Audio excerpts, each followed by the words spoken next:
Soul, and welcome to my review of SmackDown that aired on the 3rd of the 10th, 14. SmackDown has a video package of Ambrose's shenanigans on Raw. Loved his concession stand, chucking the t-shirts around. As kiddie as it was, I still thought it was funny having the exploding thing, and I like the angle. Vibrator, thankfully that was overlooked and ignored. And then the fact that John Cena and Ambrose, who are fighting each other as well as Seth, then get the beating from the Authority. So the video package shows all that. Then Cena comes out straight away, cuts decent Cena promo of just how Seth betrayed him. Well, did him injustice, there we go.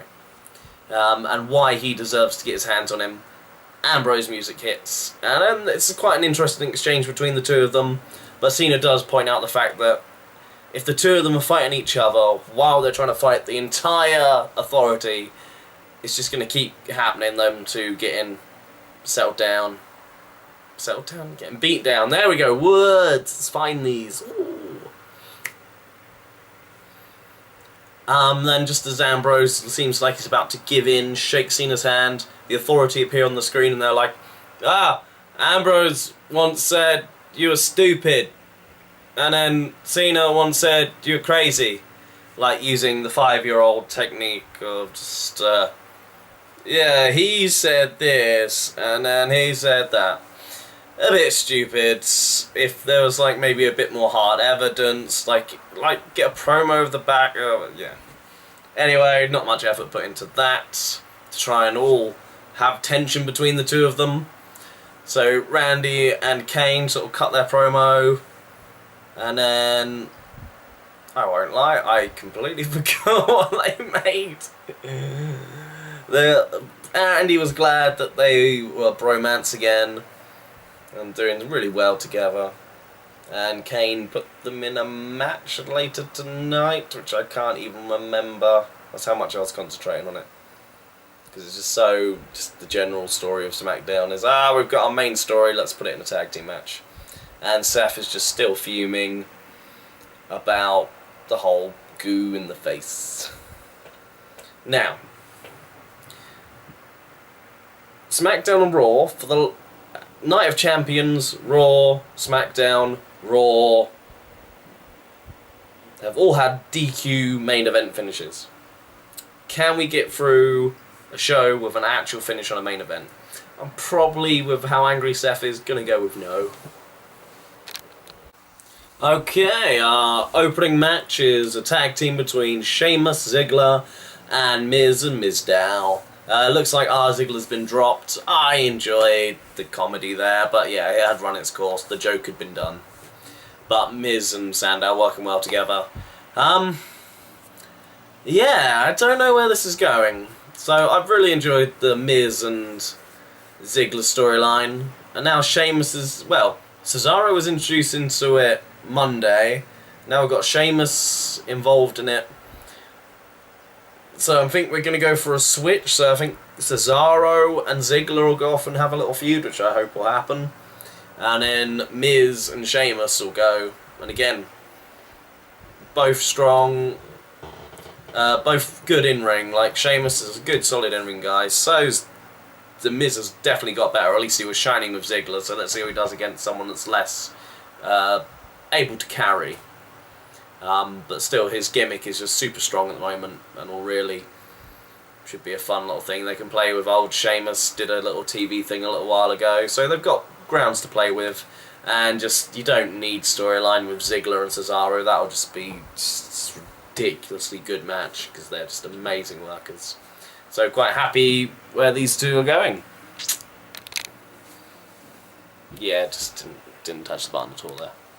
Then we got Paige versus Naomi. Alicia Fox is coming out with Paige because they're besties now.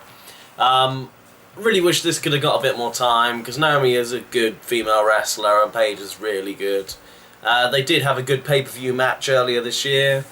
So I'd quite like Naomi to come back up, and happy to see her actually in ring compared to a lot of the divas you shove in the sodding ring. Regardless, quick match, Paige wins, and then AJ comes down and she just launches herself up. What's her name? Alicia Fox. Just wailing away on her because someone else is with Paige and she doesn't like. Well, don't know. All she did was attack her. Paige goes to get in the ring, like runs at her. Paige hides and then she just beats up Alicia Fox. That's it. I hope we get an explanation and it's some sort of sexy lesbian.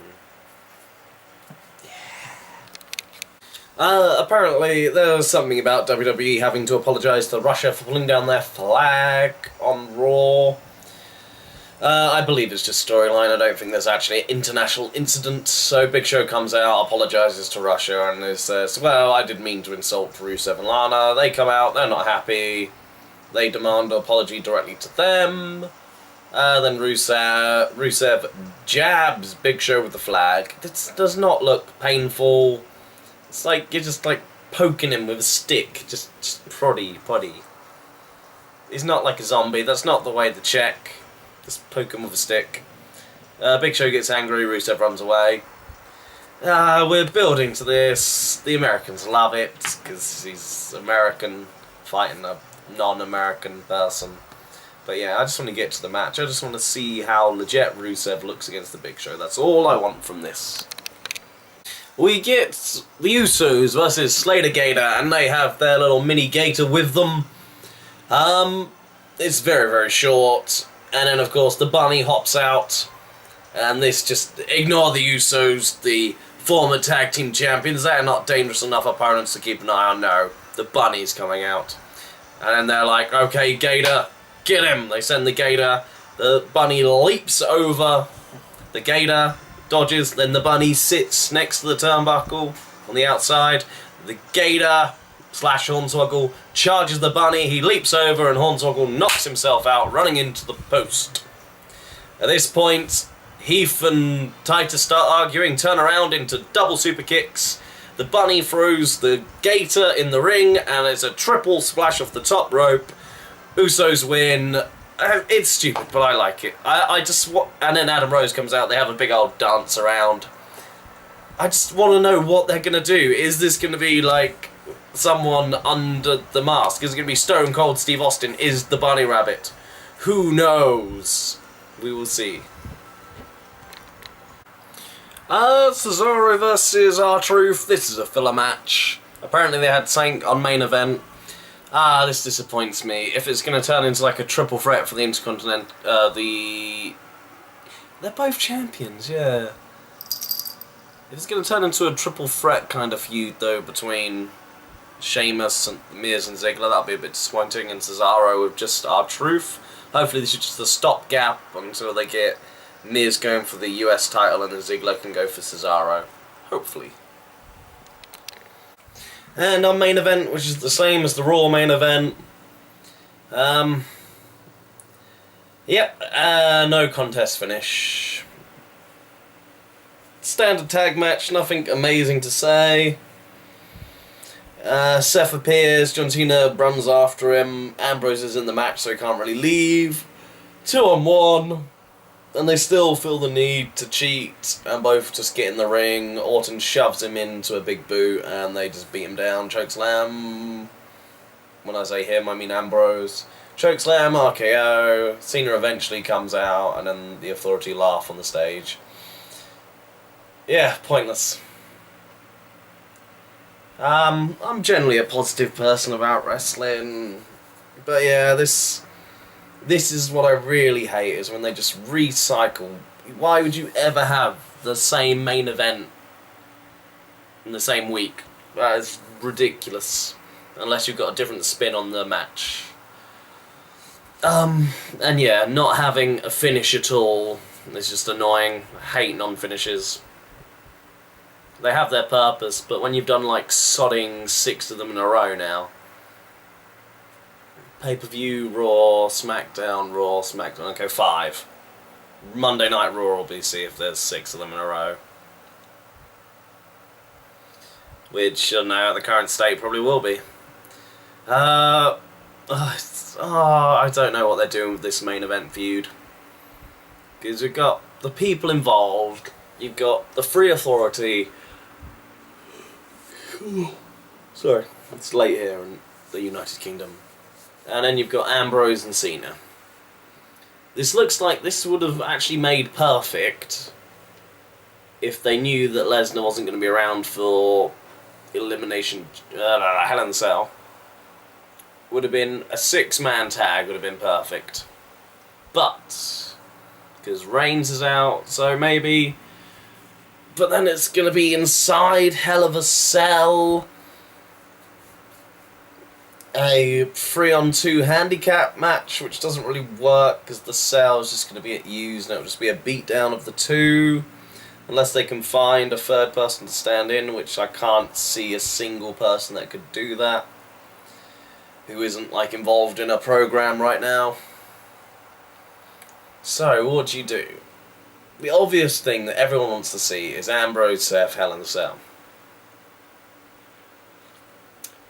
But now Cena's got his eyes set on Seth and he gets priority, so it's either going to be a triple threat or Cena and Ambrose are going to have a match to decide who's going to face Seth. And yeah, either that or they drop Kane out of the match and have a fatal 4-way Hell in the Cell match. That could work. And maybe because you haven't got the champion around, have the briefcase on the line. And then that also gives Orton a reason, because him and Seth haven't been getting along. And this means he'll turn on Seth, so it makes it all a bit more even. So if we have a fatal 4-way Hell in the Cell for the briefcase, that would make a lot more sense. Because you've got both faces and both heels with tension, and then a winner take all. Please, but I'd really like Seth to retain if that happened. Yeah, that's the only thing I can think they should do. But please do that. Sure as hell, don't do Russo booking. Jesus Christ, have you heard the crazy shit he wants to do? That is just awful. Right, but tell me your thoughts and opinions. Where do you think we're all heading for storyline-wise, or do they even know? And until next time, like, subscribe, and TTFN.